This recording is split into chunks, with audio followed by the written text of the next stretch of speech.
12월 셋째 주일 우리로 하여금 하나님을 송축하는 예배 자리로 불러주신 그 은혜에 감사하고 하나님만을 송축하는 귀한 예배 시간이 되기를 소망합니다.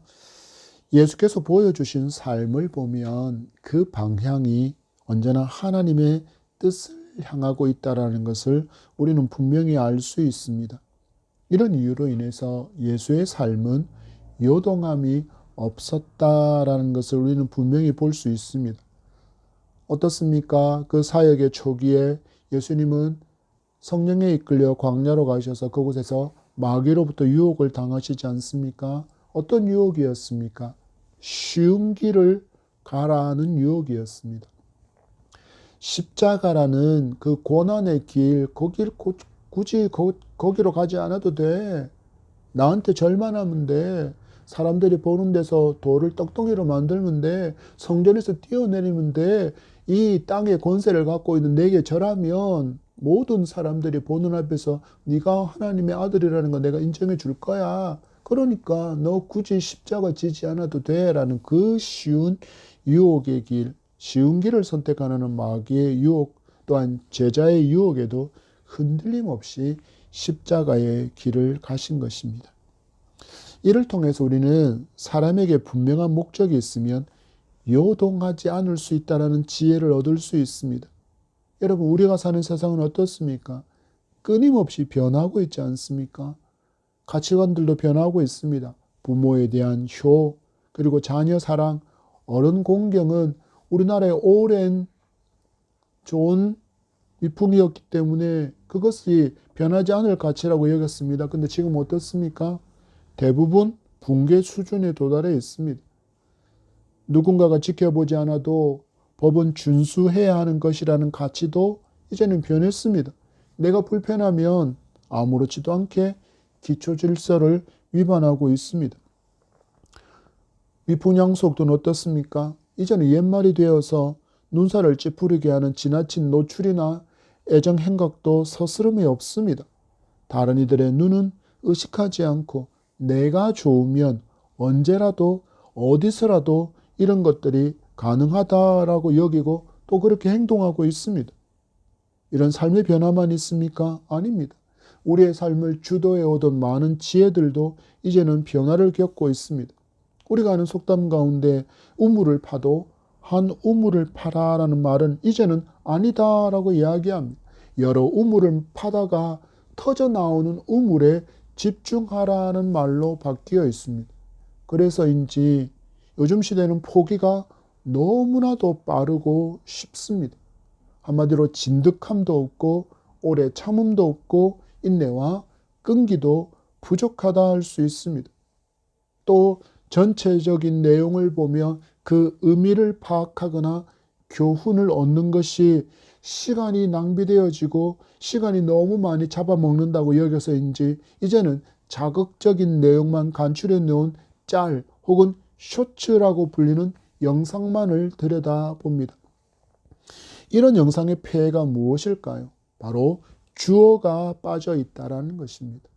이것을 누가 했고 왜 했는지 어떤 목적을 했는지 그 전체적인 내용은 싹 다 빠져버린 채 자극적인 문구와 그 사진만이 등장합니다.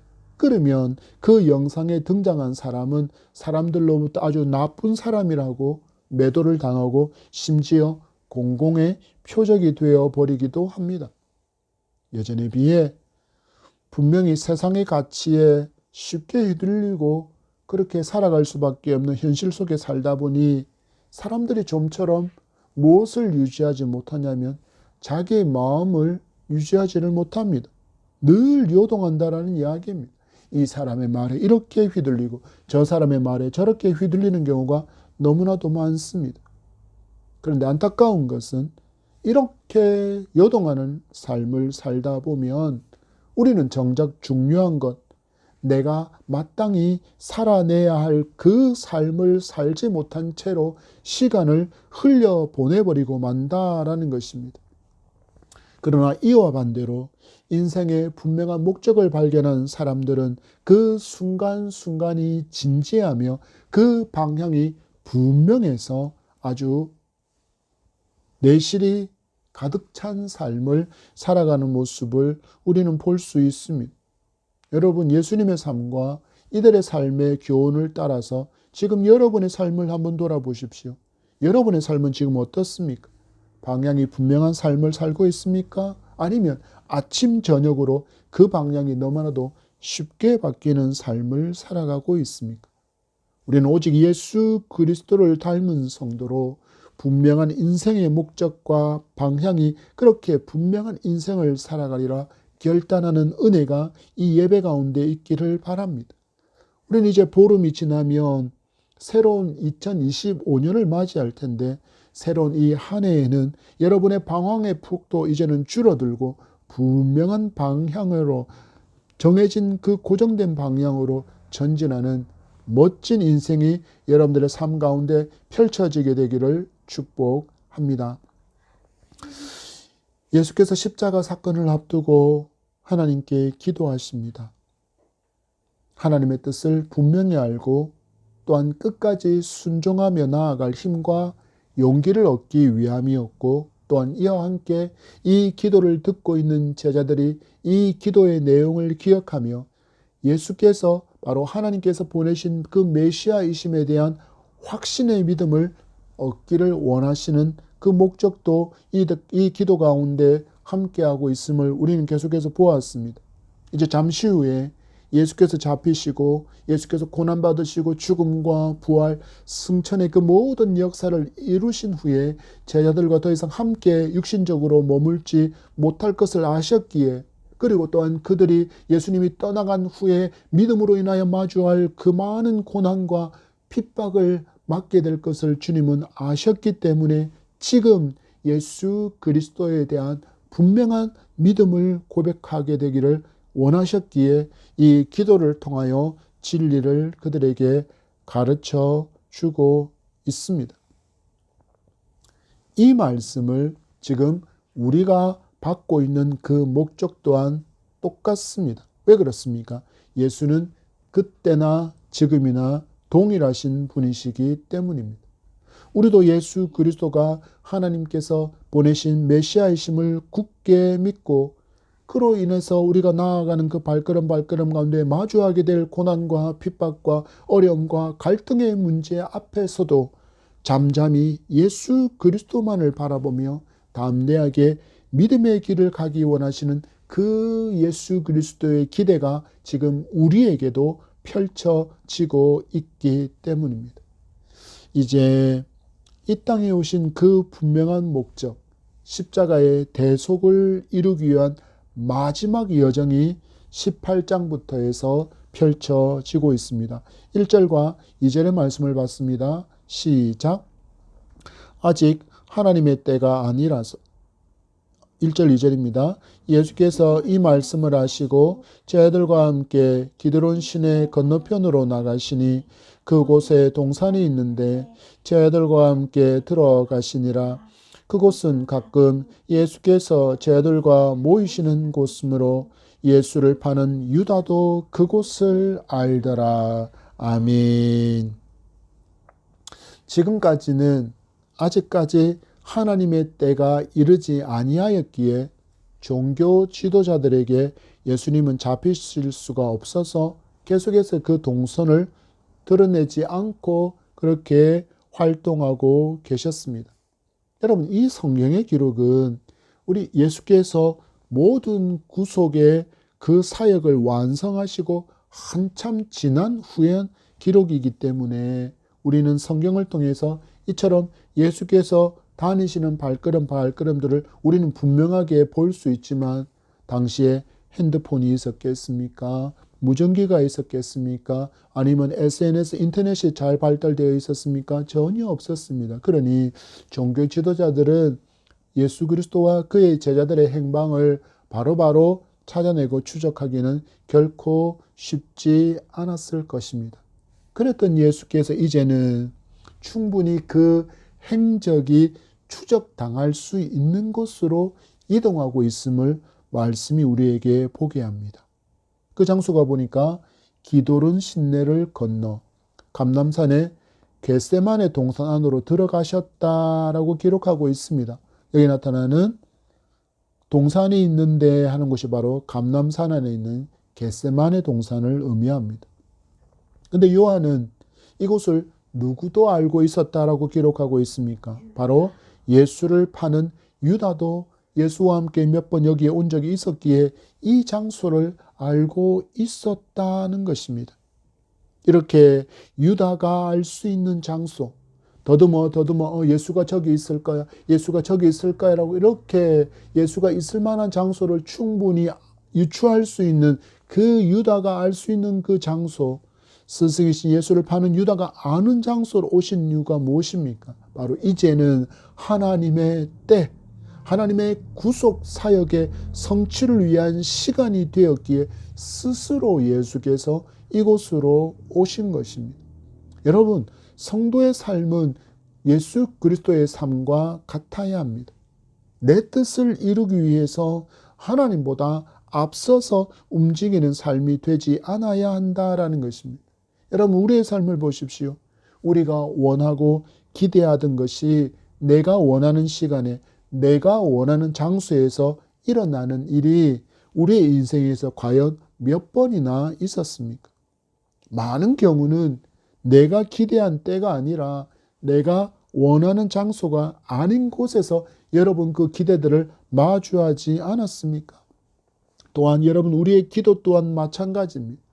내가 원하는 것을 내가 원하는 시간과 장소에서 이루어지기를 우리는 분명히 기도하지만, 그러나 그 모든 것은 오직 하나님의 뜻대로 이루어져야 한다는 것을 우리는 기도 가운데 깨달아야 합니다. 무엇입니까? 기도는 분명히 우리가 하지만 우리의 기도를 응답해 주시는 그 모든 권세는 누구에게 있기 때문입니까? 오직 하나님께 있기 때문입니다. 우리가 아무리 부르짖어 외치고 부르짖어 기도한다고 눈물로 통곡하며 하나님께 아랜다 할지라도 거기에 하나님의 뜻이 없으면 그 기도는 결코 응답되지 않습니다. 그 기도는 결코 예스라고 응답되지 않는다라는 이야기입니다. 우리는 내가 원하는 때, 내가 원하는 곳에서 내가 하는 그 기도가 응답받으면 나에게 좋은 일들이 펼쳐질 것이라고 그렇게 기대하고 있지만, 여러분, 우리 하나님이 누구십니까? 그분은 전능하신 하나님이십니다. 그분은 초월하신 하나님이십니다. 그분은 무한하신 하나님이십니다. 이 모든 것이 무엇을 의미합니까? 바로 가장 좋은 때를 가장 잘 아시는 하나님이라는 뜻입니다. 그래서 성도는 믿음의 여정을 걸어가는 동안에 기도가 다시 정의되어져야 합니다. 내가 원하는 때, 내가 원하는 방법으로, 내가 원하는 장소에서가 아니라 이제는 하나님께서 원하시는 때, 하나님께서 기뻐하시는 방법으로, 하나님께서 원하시는 곳에서 이루어지기를 기도하는 것이 바로 예수 그리스도를 닮은 기도자의 태도라는 것을 여러분 분명하게 기록하고, 예수님을 닮아 이렇게 기도하고 또 인내하며 하나님의 때를 잘 기다릴 줄 아는 그런 믿음의 성도이기를 축복합니다. 여러분이 겟세마네 동산에 유다와 함께 많은 사람이 찾아왔습니다. 그런데 그들의 모습을 보십시오. 그 숫자와 그 무장의 정도가 보통 죄수를 잡으러 온 것이 아닙니다. 3절의 말씀을 봤습니다. 시작. 유다가 군대와 대제사장들과 바리새인들에게서 얻은 아랫사람들을 데리고 등과 횃불과 무기를 가지고 그리로 오는지라. 아멘. 유다와 함께한 군대가 먼저 등장하고 있습니다. 여러분, 이때 상황을 보십시오. 이때 이스라엘은 로마의 식민지였기에 그들의 군대를 조직할 수 없었습니다. 그렇다면 당연히 여기에 등장하는 군대는 어떤 군대이겠습니까? 바로 로마의 군인들, 그들로 조직되어진 군대를 의미합니다. 요한이 사용하고 있는 헬라어, 이 군대라는 단어는 스페이라라는 헬라어를 사용하는데, 이는 보통 600명 정도로 구성된 부대 단위를 뜻하기도 하고, 혹은 200명 정도로 구성된 보병 중대를 뜻하기도 합니다. 또 다른 신학자는 아주 작은 소규모의 부대일 것이다라고 말하기도 합니다. 어찌되었든 간에 이런 배경으로 볼 때 많은 숫자의 로마 군인이 예수를 잡기 위해서 무장한 채로 동원되었다라는 것을 알 수 있습니다. 이들만 있습니까? 아닙니다. 대제사장과 바리새인들의 아랫사람들도 함께 있다고 요한은 분명하게 기록하고 있습니다. 여러분 그 숫자를 한번 가늠해 보십시오. 이렇게나 많은 숫자가 등과 횃불과 무기를 가지고 지금 예수 그리스도를 잡으러 온 것입니다. 왜 그랬을까요? 먼저는 예수 그리스도와 함께 있는 제자들의 숫자 때문일 것입니다. 무려 11명의 사도가 그들과 함께 했습니다. 12명이었지만 지금 가룟 유다가 배반해서 빠졌기 때문에 11명의 사도들이 예수와 함께 합니다. 또한 예수를 따르는 많은 무리들이 있지 않습니까? 그 제자들이 함께 했습니다. 그러니까 그들이 이렇게 체포하려고 온 군대와 이 아랫사람들에게 대항을 하게 되면 아주 큰 갈등으로 혹은 피 흘리는 그런 다툼이 일어날 것이라고 여겨서 이처럼 많은 사람들을 무장시켜서 예수 그리스도를 잡으러 왔다라는 것을 알 수 있습니다. 4절의 말씀을 보십시오. 시작. 예수께서 그 당할 일을 다 아시고 나아가 이르시되 너희가 누구를 찾느냐. 참 이 말씀은 우리가 쓰는 표현으로 약간 모순 같기도 하고 아이러니합니다. 그런데 이렇게나 기세등등한 그 군대와 무리들을 마주하신 예수께서 보이시는 반응이 너무나도 당황스러운 모습이기 때문입니다. 여러분 보십시오. 우리가 이처럼 수많은 군대, 그것도 오랜 시간 동안 정복전쟁을 통해서 그 눈에 광기가 어려 있는 로마 군인들입니다. 여러분 전쟁을 치르러서 사람을 실제적으로 찔러 죽이고 칼로 배구한 그 사람들은 맨정신일 수가 없습니다. 제정신일 수가 없습니다. 정신적으로 엄청나게 많은 스트레스를 받습니다. 심지어 내 동료가 죽어가는 것을 봅니다. 그러니까 그 눈에 살기가 등등합니다. 그들의 칼이 어떻겠습니까? 순간이라도 다가오는 적을 처치하기 위해서 얼마나 날이 서 있겠습니까? 그런 어마어마한 무기들로 무장한 수많은 군인들, 그리고 지금 기세등등하게 대제사장들과 바리새인들의 그 수하들이 예수 그리스도를 잡으려고 등과 횃불과 칼을 들고 왔습니다. 그런데 우리 예수님 뭐라고 이야기하십니까? 어떻게 이러실 수 있을까요? 인생을 자포자기하셨기 때문입니까? 예수께서 보십시오. 성경은 예수께서 그 당할 일을 어떻게 하셨다? 다 아셨다라고 이야기합니다.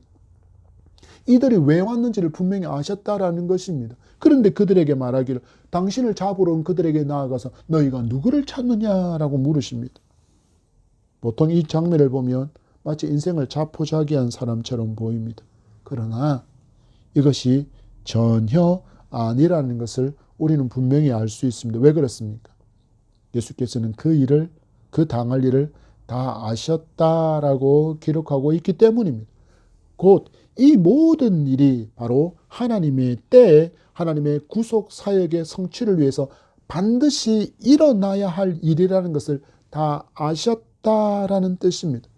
여러분 보십시오. 하나님의 목적에 붙들린 인생, 그 분명한 비전의 삶을 살아가는 그 삶에는 이러한 분명함이 있다는 것을 여러분 기억해야 합니다. 이러한 당당함이 있다는 것을 기억해야 합니다. 이 삶의 목적, 하나님의 비전을 성취하는 삶을 살아가기 위해서 이 모든 일을 마주하게 될 것을 아는 사람은 어떤 상황을 마주하더라도 그 상황 가운데서 당당할 수 있는 것입니다. 왜냐하면 일어날 일이 일어났다라고 여기기 때문입니다. 그래서 이러한 믿음을 붙드는 사람들은 믿음의 길을 가면서 마주하는 어려움과 실패와 고난과 박해 그리고 핍박의 순간들을 이상한 일이 일어난 것으로 여기지 않는다라는 것입니다. 마땅히 내게 일어날 일들이 일어난 것으로 여기면서 담대하게 또 한 발 한 발 믿음의 발걸음을 내딛게 된다라는 것입니다. 지금 누가 이 모습을 보여주시고 있습니까? 바로 예수 그리스도, 하나님의 비전에 온전히 붙들린 예수께서 보여주시는 삶의 모습이 바로 이러함을 보여주십니다. 너희가 누구를 찾느냐? 당신을 찾아서 배반한 제자, 그리고 그 유대와 함께 이들이 왔다는 것을 분명히 아시면서도 이제는 그 자리를 피하지 않습니다. 여러분 이 삶을 보십시오. 이 모습을 보십시오. 어떻습니까? 어떤 상황과 누구 앞에서도 당당할 수 있는 인생을 살고 싶습니까? 그렇다면 바로 이 예수를 만나야 합니다. 이 예수를 믿어야 합니다. 그러면 예수께서 사신 그 모습 그대로 우리도 당당한 인생을 살아갈 수 있습니다. 세상에 소유가 많고 적음이 나를 당당하게 만드는 이유가 아니라 오직 예수 그리스도가 나의 구주이심을 믿게 되었기에 당당한 인생을 살아가게 되는 것입니다. 예수께서 하신 너희가 누구를 찾느냐라는 질문에 함께 온 무리들이 이렇게 대답합니다. 5절과 6절의 말씀을 받습니다. 시작. 대답하되 나사렛 예수라 하거늘 이르시되 내가 그니라 하시니라. 그를 파는 유다도 그들과 함께 섰더라. 예수께서 그들에게 내가 그니라 하실 때 그들이 물러가서 땅에 엎드러지는지라. 아멘. 그들이 나사렛 예수를 찾는다라고 말하자 예수께서는 조금도 주저함 없이 선포하십니다. 내가 바로 그다. 내가 너희들이 찾는 바로 그 나사렛 예수다라고 대답하십니다. 여러분 앞에서 살펴본 것처럼 지금 예수 그리스도를 잡기 위해서 몰려온 군대와 사람들의 숫자는 수백 명이 넘습니다. 그 기세에 눌려서 주눅들 수밖에 없는 그 모든 상황 속에서 예수는 조금의 주저함도 없이 내가 바로 나사렛 예수다라고 밝히고 있습니다. 여러분 그러자 어떤 일이 일어납니까? 놀라운 일이 일어납니다. 그들이 모두 물러가서 땅에 엎드러졌다라고 이야기합니다. 그들이 나사렛 예수를 잡으러 왔다라고 말할 때 예수께서 조금의 주저함도 없이 당신이 바로 너희들이 찾는 나사렛 예수다. 내가 바로 그다라고 말하자 이 목소리를 들은 자들이 뒤로 물러가서는 엎드러지고 말았습니다. 어떻게 예수께서 말씀하신 내가 그니라는 그 음성 앞에 이 수백의 사람들이 두려움에 물러가고 땅에 엎드러지게 되었을까요? 이 말씀이 내포하는 이 표현이 가지고 있는 의미를 유대인들은 너무나도 잘 알았기 때문입니다. 내가 그니라고 하는 이 표현은 바로 하나님께서 이스라엘 백성들에게 당신을 알려주신 표현법이기 때문입니다. I am who I am. 나는 바로 스스로 있는 자다. 나는 스스로 있는 자다라고 하나님께서 당신을 선언하실 때, 당신을 알려주실 때 쓰셨던 그 표현 그대로 지금 예수께서 내가 바로 그이다. I am who I am 이라고 선언하셨기 때문입니다. 바로 하나님께서 당신을 표현하신 방법 그대로 예수께서 말씀하셨기 때문이고 이 말씀을 하시는 순간에 바로 예수 그리스도의 거룩한 그 신성이 드러났기 때문이라고 신학자들은 그 의견을 밝히고 있습니다. 이것은 우리에게 무엇을 교훈하는 것입니까? 예수께서 허락하시지 않으면 하나님께서 허락하시지 않으면 일어날 수 있는 일은 전혀 없다라는 것을 분명하게 보여주는 사건이기도 합니다. 여러분, 하나님께서 허락하지 않은 일이 세상에서 그리고 저와 여러분에게 일어날 가능성은 얼마나 될까요? 제로입니다. 하나님께서 허락하지 않으시면 이 세상에, 이 우주에, 그리고 저와 여러분에게 어떤 일이 일어날 가능성은 없습니다. 하나님께서 허락하신 일만 일어난다는 이야기입니다. 여러분 이것이 얼마나 큰 소망입니까? 하나님께서 허락하지 않으면 일어날 수 있는 일은 하나도 없습니다. 그러면 이것을 바꾸어 생각해 보십시오. 나에게 일어나는 이 모든 일들을 누가 알고 계시다는 뜻입니까? 하나님이 다 알고 계시다는 뜻이고 성경은 말씀하시기를 충분히 감당할 수 있는 일만 하나님께서 허락하신다라고 분명히 말씀하고 있습니다. 여러분 누가복음 12장 6절과 7절의 말씀을 제가 읽어드립니다. 참새 5마리가 두 아사레온에 팔려는 것이 아니냐. 그러나 하나님 앞에는 그 하나도 잊어버리신 바 되지 아니하는도다. 너희에게는 심지어 머리털까지도 다 세신 바 되었나니 두려워하지 말라. 너희는 많은 참새보다 더 귀하니라. 아멘. 하나님이 이런 하나님이랍니다. 하나님이 이런 하나님이랍니다.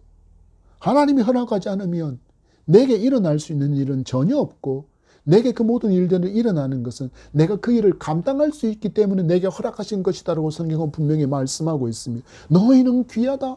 너희들이 감당할 수 없는 건 내가 허락하지 않는다라고 하나님께서 지금 예수 그리스도의 삶을 통하여 우리에게 보여주시고 이 확신을 붙들고 살아가라고 교훈하고 있는 것입니다. 이렇게 예수 그리스도의 말씀 앞에 내가 그라고 선언하시는 그 선언 앞에 두려움에 떨고 있던 그 유다와 군인들, 종교 지도자들의 수하들에게 예수께서 다시 질문하십니다. 7절의 말씀입니다. 시작. 이에 다시 누구를 찾느냐고 물으신데 그들이 말하되 나사렛 예수라 하거늘. 여러분, 이 두 번째 질문을 왜 예수님께서 하셨을까요? 바로 이렇게 그들에게 다시 질문하신 것은 그들에게 지금 기회를 주시고 있는 것입니다.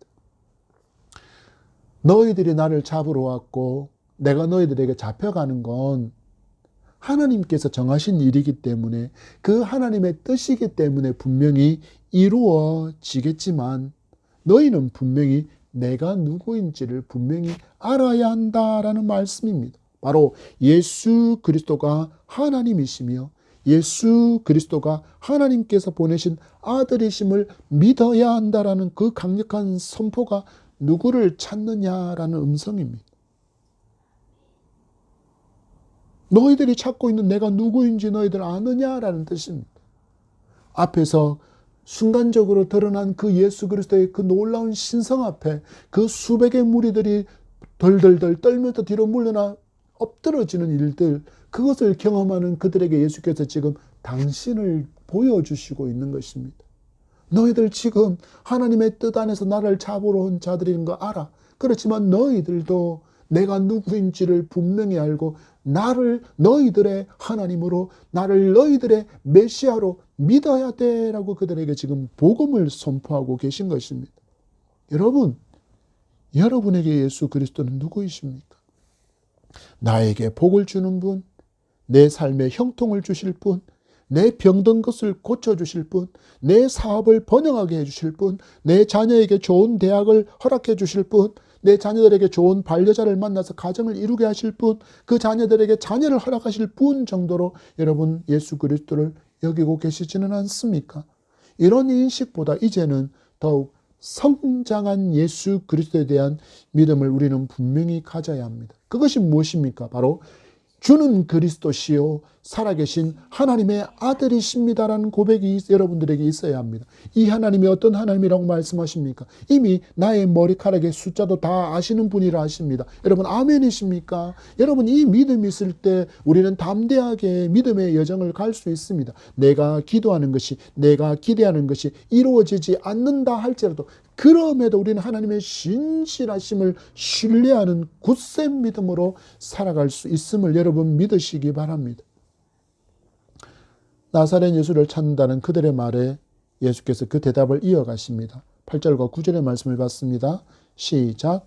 예수께서 대답하시되 너희에게 내가 큰일을 하였으니 나를 찾거든 이 사람들이 가는 것은 용납하라 하시니 이는 아버지께서 내게 주신 자 중에서 하나도 잃지 아니하였사옵나이다 하신 말씀을 응하게 하려 함이니라. 주님 말씀하십니다. 내가 그니 나를 찾거든 이 사람들은 가는 것을 용납하라. 이 말씀 또한 제자들은 나중에야 예수께서 앞서서 하셨던 기도의 내용에 성취된 것임을 깨닫게 되었습니다. 이 말씀을 누가 기록했습니까? 바로 사도인 요한이 기록했고 그것은 예수께서 부활 승천하시고 한참 후에야 기록된 성경이기 때문에 그들은 이 말씀의 의미를 부활 승천하신 예수 그리스도의 그 삶을 묵묵히 묵상하고 또 성령께서 그것들을 가르쳐 주시고 생각나게 하심으로 말미암아 그때 주께서 말씀하신 그 말씀의 의미와 그 표정의 의미와 그 행동의 그 행하심의 모든 것들의 그 의미가 바로 이것이었구나라는 그 깨달음이 기록된 것이 바로 요한복음의 말씀이기 때문입니다. 아버지께서 내게 주신 자 중에서 하나도 잃지 아니하였사옵나이다 하는 이 말씀을 응하게 하려 함이라. 예수께서는 이처럼 하나님께 온전히 집중하는 모습을 끝까지 잃지 않고 있다라는 것을 우리에게 보여줍니다. 십자가를 바로 앞에 두신 주님이시지만 이제 후로 하나님의 복음 사역을 감당해야 될 제자들의 안위를 걱정하고 그들을 지켜주고 있다라는 것을 우리에게 보여주고 있는 것입니다. 이 분이 바로 지금 나의 그리스도이십니다. 나의 안위를 걱정하시고 나를 지켜주시기 원하시는 분은 바로 예수 그리스도이십니다. 여러분, 예수께서 보이신 모습과 달리 우리가 요동하는 이유가 무엇일까요? 그 이유는 굉장히 단순합니다. 우리의 시선이 하나님에게서 너무나도 쉽게 떨어지기 때문입니다. 하나님의 말씀에서 멀어져 있기에, 하나님의 뜻을 알지 못하기에 그 시선이, 그 마음이 온통 땅의 것들로 향하기에 우리가 요동하는 것입니다. 여러분, 성경에서 만난 우리의 대표자인 이스라엘을 한번 보십시오. 10가지의 재앙으로 하나님의 놀랍고 위대하심을 그들이 경험했습니다. 그런데 그들이 어떻게 합니까? 홍해를 만나자마자 원망합니다. 먹거리를 채워주셨지만 마라의 쓴물 앞에서 또 원망합니다. 그러다가 떠나온 애굽을 그리워하며 이렇게 말합니다. 고기를 마음껏 먹었고 우리의 정력을 더해주는 정력식품을 마음껏 먹었다고 그들은 거짓말로 우기며 원망합니다. 또 그 광야에서 먹이시는 하나님을 경험했으면서도, 목마름을 해결해 주시는 그 하나님의 놀라움들을 경험했으면서도, 심지어 그들과 동행하심을 보여주시는 증거인 구름 기둥과 불 기둥을 보면서도 그들은 마음이, 그들의 시선이 온전히 하나님께 닿아 있지 않아 있던 그 이스라엘. 혹시 저와 여러분은 아닙니까? 우리는 하나님의 신실하심, 성경에서 만나는 이처럼 놀라운 하나님을 보면서도 하나님, 제게는 왜 이게 없습니까? 라고 원망하고 불평하고 있지는 않느냐라는 것입니다. 하나님께 주신 감사의 제목이 내게 넘침에도 불구하고 우리는 나에게 없는 것만을 쳐다보며 원망하고 불평하고 이 하나님의 놀라운 사랑을 의심하고 있지는 않느냐라는 것입니다. 여러분, 혹시라도 그렇다면 우리 다시 예수께서 보여주신 삶을 본받아서 하나님께만 오롯이 우리의 시선이 집중되어지고 또 주신 말씀을 통해서 하나님을 다시 한번 깊이 묵상하는 이 연말이 되기를 바랍니다. 그러면 여러분, 우리가 잃어버린 감사와 그 구원의 은혜를, 그 감격을 회복하게 될 줄 믿습니다. 하나님은 이제 제자들처럼 사명을 받아서 모든 족속으로 제자를 삼고 아버지와 아들과 성령의 이름으로 세례를 베풀어 내가 너희에게 분부한 모든 것을 가르쳐 지키게 하라 말씀하신 이 주님의 명령을 감당하며 나아가는 저와 여러분도 이처럼 불꽃 같은 눈으로 지켜보시며 끝까지 사랑해 주시고 보호해 주심을 믿으시기 바랍니다. 여러분, 이 사랑이 있기에, 이 보호하심의 영원한 약속이 있기에 성도는 언제나 어디서나 누구 앞에서도 당당하게 살아갈 수 있는 것입니다. 어떻게 있게 살아갈 수 있습니까? 바로 내 신분이 변화되었기 때문입니다. 온 우주의 주인이신 그분, 창조의 하나님의 자녀이기 때문입니다. 여러분, 이 놀라운 신분을 누리며 살아가는 저와 여러분이기를 축복합니다. 끝자락입니다. 10절과 11절의 말씀을 받습니다. 시작. 이에 시몬 베드로가 칼을 가졌는데 그것을 빼어 대제사장의 종을 쳐서 오른편 귀를 베어버리니 그 종의 이름은 말고라. 예수께서 베드로더러 이르시되 칼을 칼집에 꽂으라. 아버지께서 주신 잔을 내가 마시지 아니하겠느냐 하시니라. 아멘. 이렇게 지금 예수께서 모든 상황을 압도하시는 그 가운데 갑자기 베드로가 칼을 빼들고는 대제사장의 종 말고의 귀를 베어 버렸다라고 기록합니다.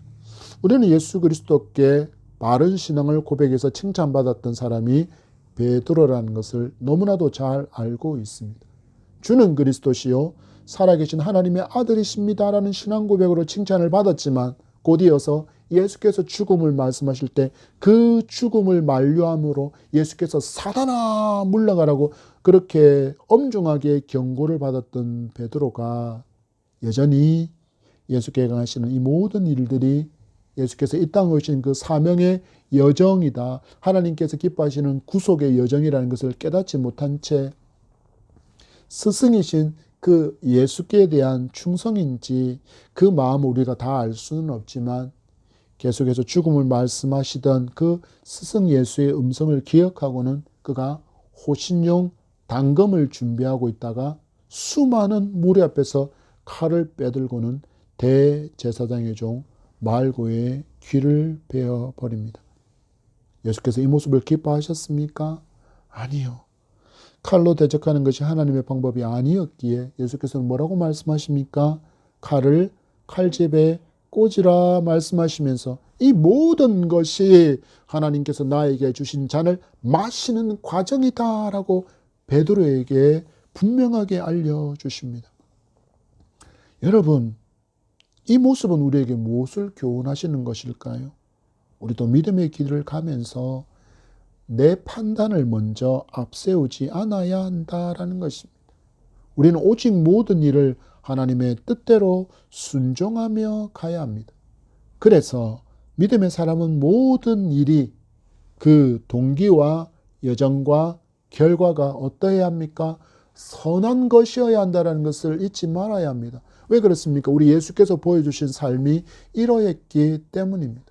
예수는 말씀하십니다. 아버지께서 주신 잔을 내가 마시지 아니하겠느냐라는 말씀은 예수께서 자기를 잡으러 온 자들이 눈이 어두워서 당신이 하나님인 것도 하나님께서 보내신 메시아임도 모르는 저들이 세상의 등과 횃불만을 의지해서 예수를 보지 않고 말씀을 듣고 알 수 있도록 지금 은총을 베풀어 주시고 베드로와 곁에 있는 제자들에게는 분명한 목적을 갖고 말씀하십니다. 무엇일까요? 나는 지금 승리의 길을 가고 있는 것이다. 나는 패배자로서 잡혀가는 게 아니라 내가 스스로 이 모든 것을 끊어버릴 수 있고 역전시킬 수 있음에도 이것이 하나님의 뜻이기에 이것이 하나님의 승리하시는 방법이기에 나는 이 길을 간다라고 당신의 지금 승리를 알려주시는 것입니다.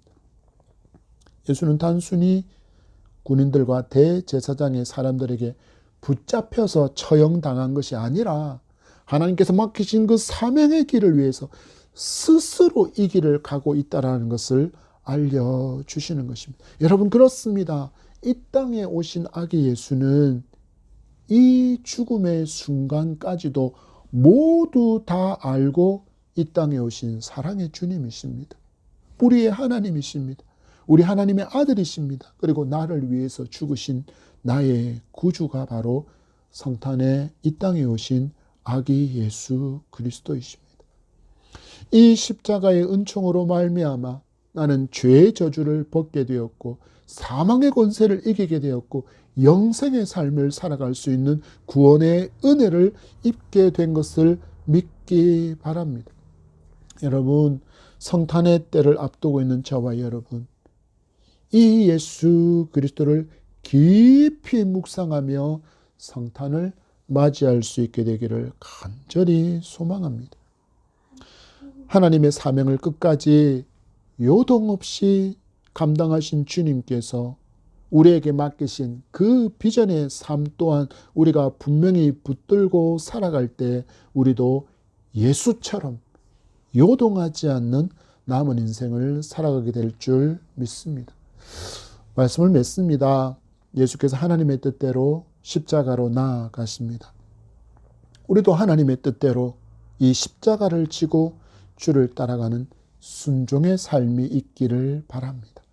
그러면 예수께서 요동하지 않고 끝까지 그 사명의 길을 가신 것처럼 우리도 끝까지 믿음을 지키며 이 비전의 삶을 살아가게 될 줄 믿습니다. 2025년 우리에게 허락해 주시는 그 한 해에 놀라운 비전의 여정이 여러분의 삶 앞에 펼쳐지기를 기대하고 또 기도로 잘 준비하고 말씀으로 무장하여 담대하게 믿음의 길을 하나님께만 시선을 맞추고 나아가는 저와 여러분이기를 축복합니다.